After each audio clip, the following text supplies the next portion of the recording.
It'd be a great idea to compare when the game comes yes, out. yeah. If someone wants to donate, because I ain't buying that.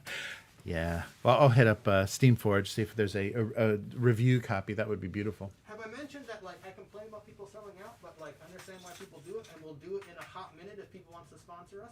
Oh, yeah. Yeah, right. I promise not to talk too bad about your game. All right. All right, I gotta bounce. Okay. So, thanks, Jeremy. See you next week. See you. All right. So let me just click over, bring the chat up here and see what's going on. So good to see everybody. And yeah, good to be back physically. Are we good? I'm getting a weird error. Are we good with the stream?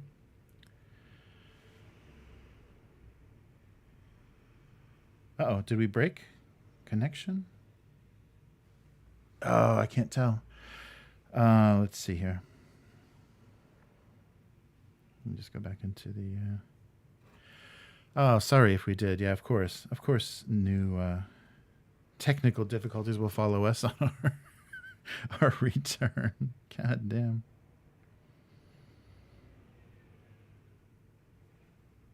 Yeah, it's saying offline. Oh, no. Jeez.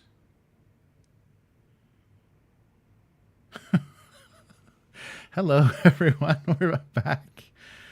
Okay. So that was only the first 30 minutes. Hopefully that got most of what Chris and I were talking about. Oh, man. Well, I'm back. God damn.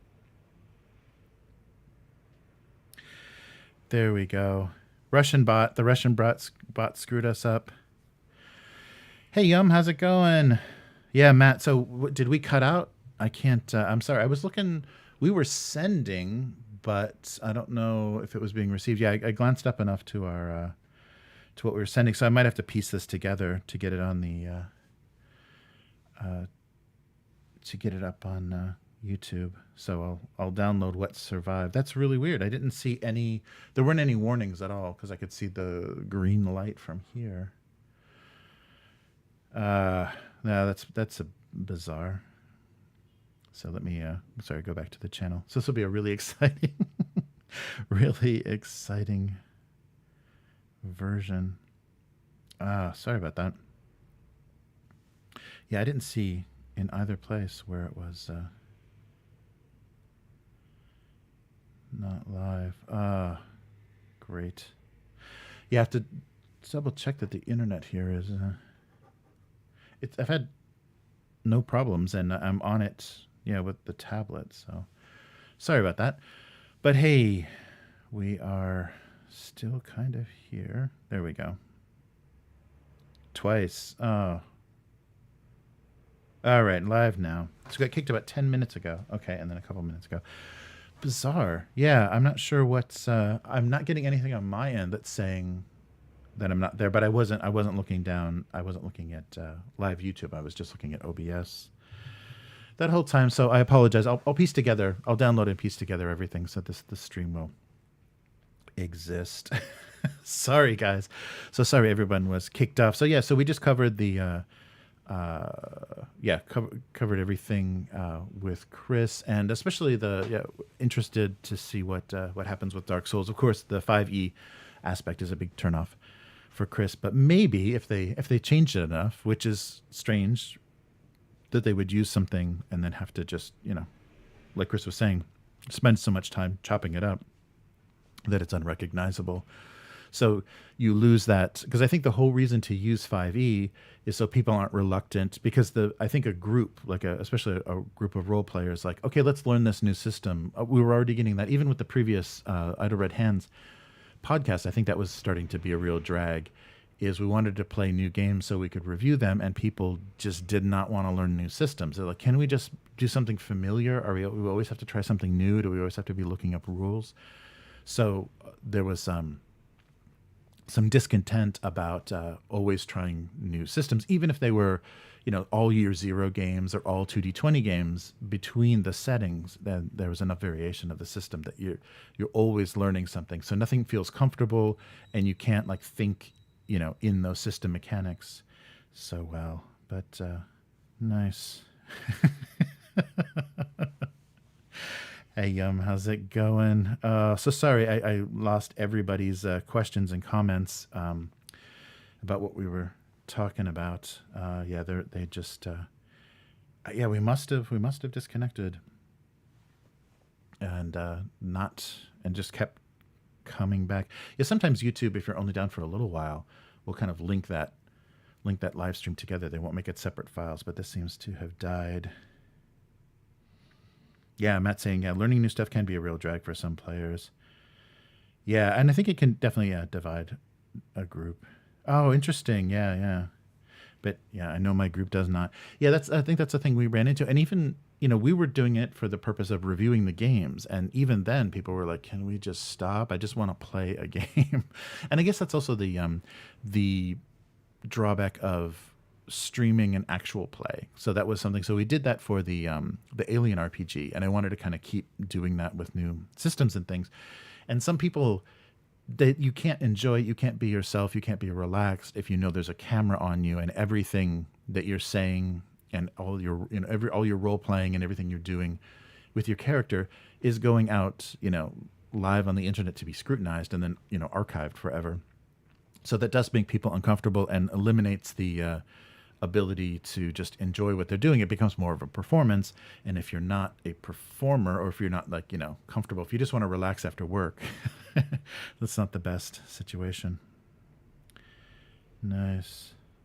No, that's a good point though. I mean, I really enjoyed that. I really enjoyed getting into a new system, kind of breaking it down. I guess, but I think we're like, on that's the secret of the success of 5e, is it's just become prevalent enough of the first system that everybody learns, and they're just like, that's all I want to know. I'm kind of done. So it's probably divided between those two groups of players, because the people that'll look for indie RPGs and try out new systems, and then of course a lot of indies have moved to like a single page RPG, or doing something that's rules light enough that there's not a lot to teach. Like you're not spending an entire session learning a system. Oh, interesting. Yeah, the learning curve. Yeah. So Yum said, learning curves make me panic. That's true. I mean, there's a lot. I get that more for software and things. When I want to when I want to do something new, it's like, how many weeks am I gonna have to spend until I can just very naturally run through this system? And especially with software, it's keyboard shortcuts and scripting and things. Yeah, I think the internet is doing something again. It's weird. I'm not seeing that anywhere. Not seeing any indication of having internet trouble, but it was just spinning there again for a while. Something's going on. So I don't know if that's on our end or if that's a YouTube thing. Because, no, I guess it happened on Twitch as well. Well, what a great technical discussion of what's going on. Yeah. Oh, that's a good point. Yeah. I think it's more to do with how badly presented most TTRPGs are. That's very true. I've really noticed that, like doing reviews and stuff, how books are laid out, how rules are presented, where you're kind of jumping around. They'll reference a mechanic and you haven't read that yet, and so you literally need to flip ahead 200 pages and read, oh, so that's what that means. Okay, and they really need to... Let's blame YouTube. It can't possibly be. It's been a little while since I've been to the office, but I'll double check. I'll do some speed tests and stuff on the connection and see if there's been any fluctuation. It shouldn't be. YouTube should always be blamed. It was probably the pornography reference at the beginning of the live stream. All right. Yeah, I think we said both COVID and porn, so that'll knock any live stream right off the right off the internet. Oh man. Yeah, no, that's true. The badly organized or hard to games that aren't easy to teach, or just there's some mechanics that are hard to get across. Yeah, that's why it's always nice. I did that with Alien, and we did that also with Forbidden Lands. Is do kind of a summary rules if the game doesn't do that themselves, to do kind of a summary of rules, because making that yourself, especially as the game master, helps you kind of digest how things work. So just like they have the solo adventures in some of the starter sets for the game master to play, the doing a rule summary, like at least the best thing that does is it reinforces the terminology. Like when you're laying all that stuff out, it reinforces the words to use to keep it the same across, so you're not confusing people by changing terminology. No, that's true. Yeah. I noticed that with board games too. Like teaching a board game is definitely a skill. Like, starting on the simplest concepts and building on things is like the order that you present stuff in. And forgetting to explain things when you're teaching a board game makes for some pretty uncomfortable board game sessions.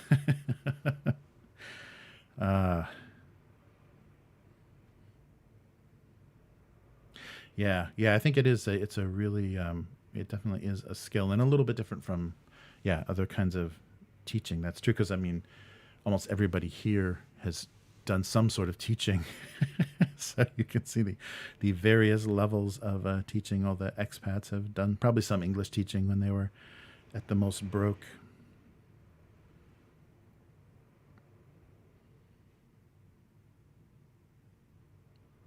Ah, yeah.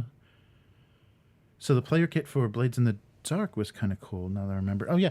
I was thinking about Blades in the Dark recently. I really I forget something made me watch BioShock Infinite videos and things again.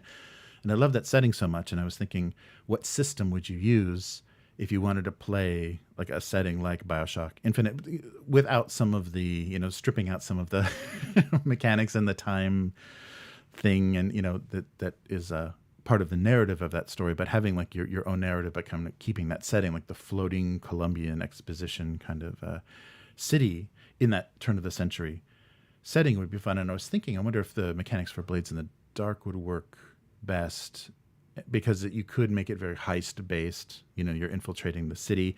So I like the religious organization and the floating, kind of turn of the century city, and that level of technology I think would be really fun. And so I was thinking, maybe Blades in the Dark would be a fun way. I'm sure somebody's already done that, because that game was so insanely popular and its visuals are very inspiring. So I'm sure somebody's already done that. But that would be a fun setting to play. And I'm really curious how many people get to play Dark Souls, because I know in our basic kind of core group of gamers, probably most people have played Dark Souls, so they'll know the game and kind of have a good expectation of how like difficult combat's going to be, what the reincarnation and everything's going to be like, what the mechanics for respawning will be. So that'll be kind of fun to get that group. And if they do, keep in mind that they have all these, because there's a lot of great miniatures in the set, and they've produced a ton of expansions too, so we could go on forever. So I'm curious.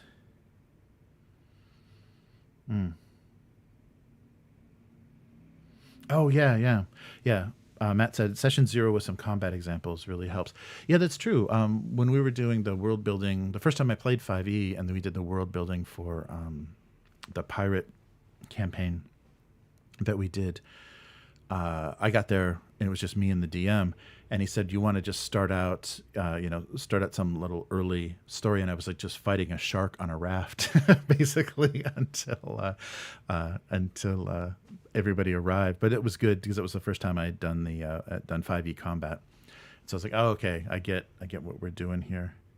So and that's not the hardest, definitely not the hardest system to learn, but that kind of stuff is really good. And to do some kind of early introduction, I think, I forget which game it was, but they suggested to have suggest that the players duel or play, challenge each other while the kind of game is getting, you have like you're on a ship traveling or doing something, and they suggested, just to roll the dice and learn some combat, is have the players duel or just have a little mock battle. But that kind of stuff is always useful. Nice.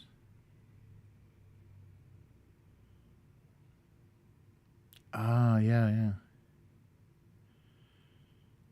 So I find it really hard for lone character games to translate to group activities like TTRPGs, unless one-on-one or solo games. Yeah, these video games are usually tailored to solo play. That's a really good point. And I was kind of wondering that too. They did an okay... I mean, they do an okay job in the board game kind of presenting, because it's so strategy based and you have different roles with different weapons, so you'll want different positioning.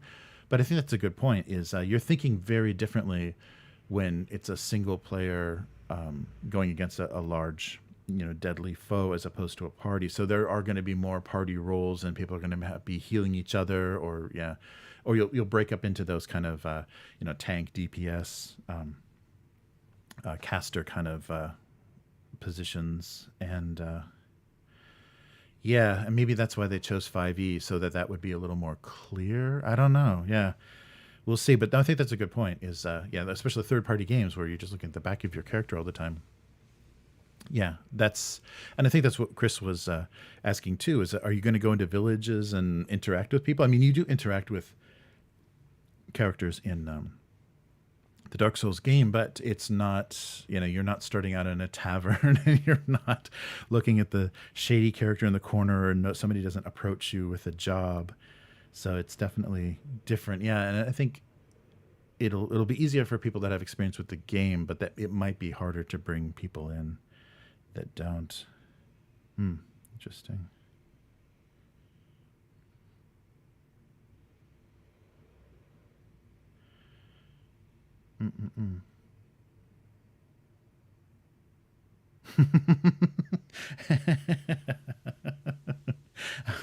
One v one, don't wake daddy.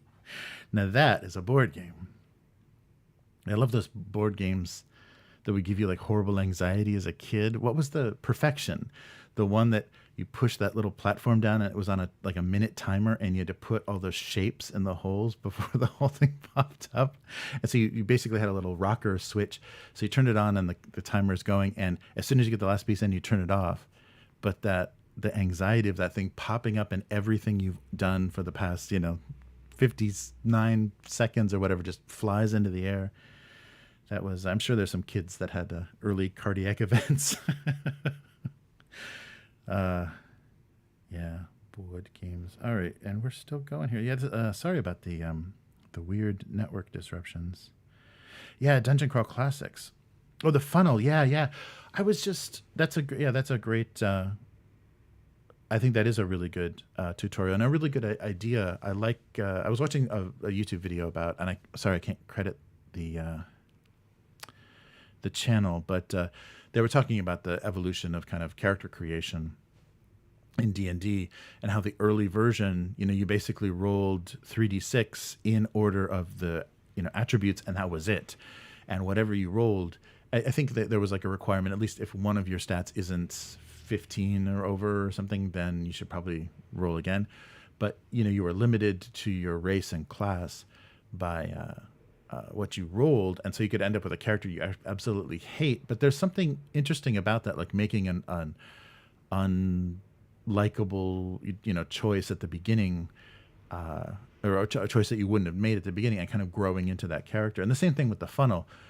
You have a bunch of different low-powered characters, and they go into kind of a meat grinder situation, and the character survives. That's your character, and so there's like an attachment, like you have an attachment, and so that's something that I think has changed a lot, and what's really lacking in 5e, and a lot of systems are doing that now, where they say choose your what's your damn I forget, like archetype, or it's not archetype, but what's your concept?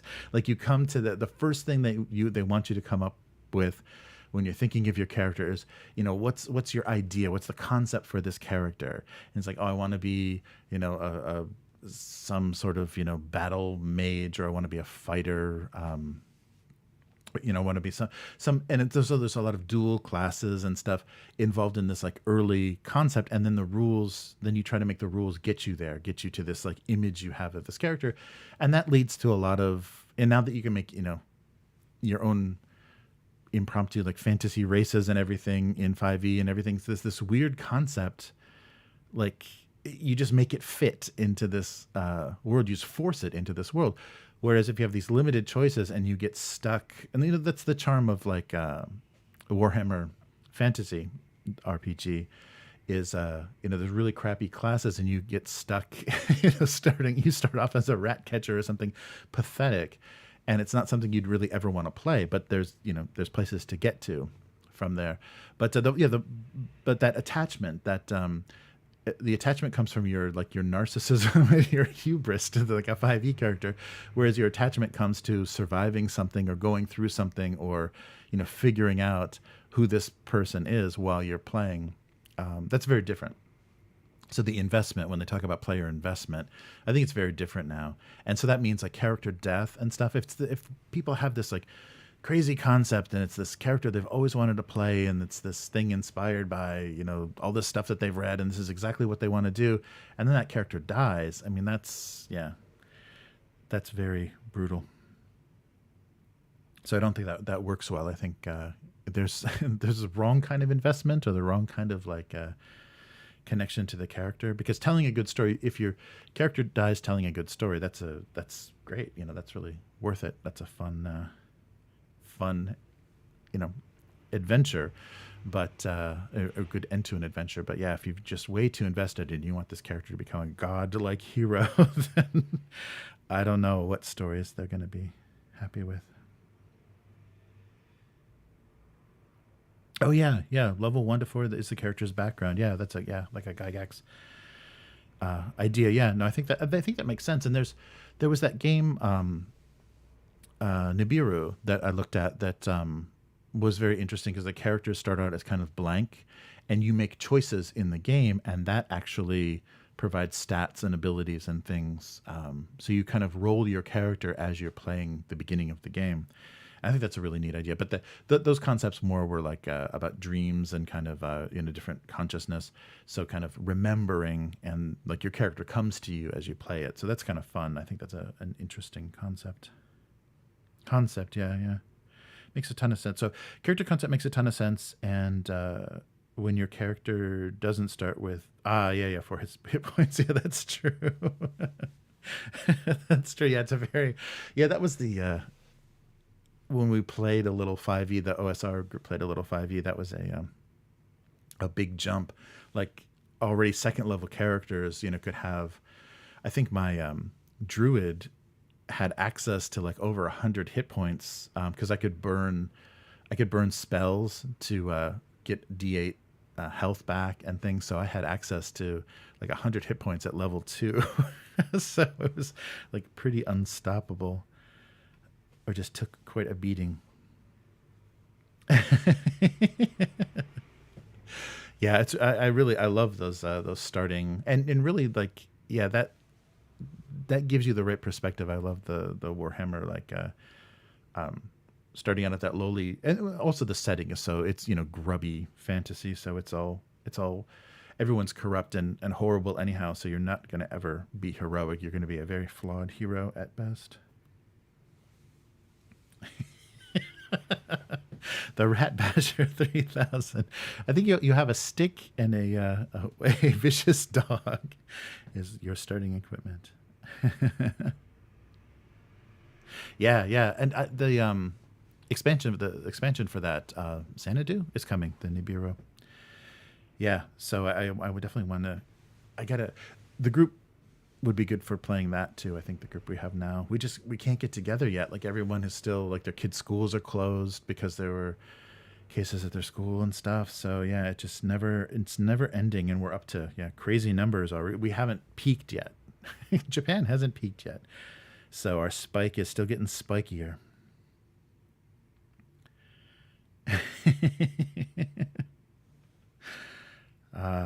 Yeah, it's good to have you in chat. No, I'm sorry I missed you on the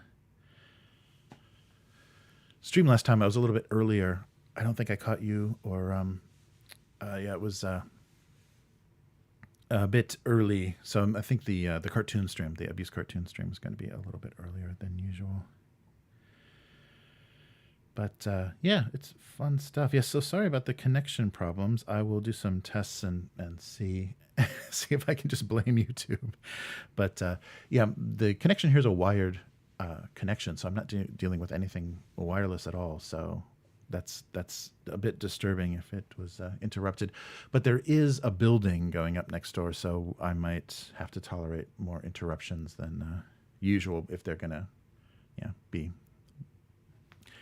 digging in the ground and disconnecting and reconnecting things to wire an apartment building. We'll have to see. Yeah, that's the horrible thing with some of the construction around here. You just get these notices. Yeah, you're not going to have any water. You're not going to have any power from this time to this time, and that's how it is. So hopefully that won't disrupt the live stream. Hopefully Chris and I can squeeze stuff in during lunch and not be too disrupted. All right.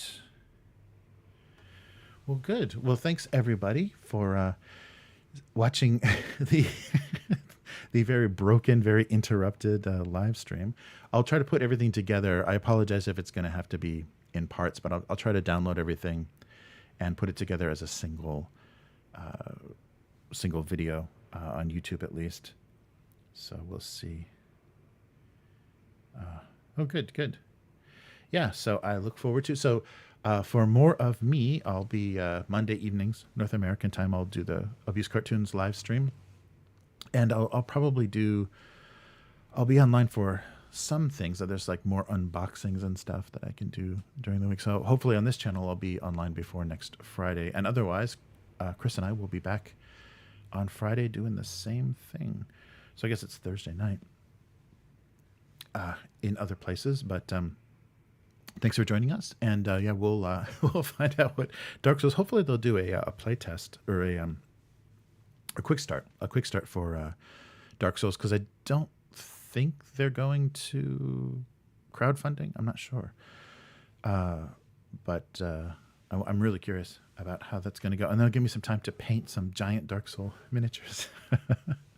So take care, everyone, and we will do this again next week.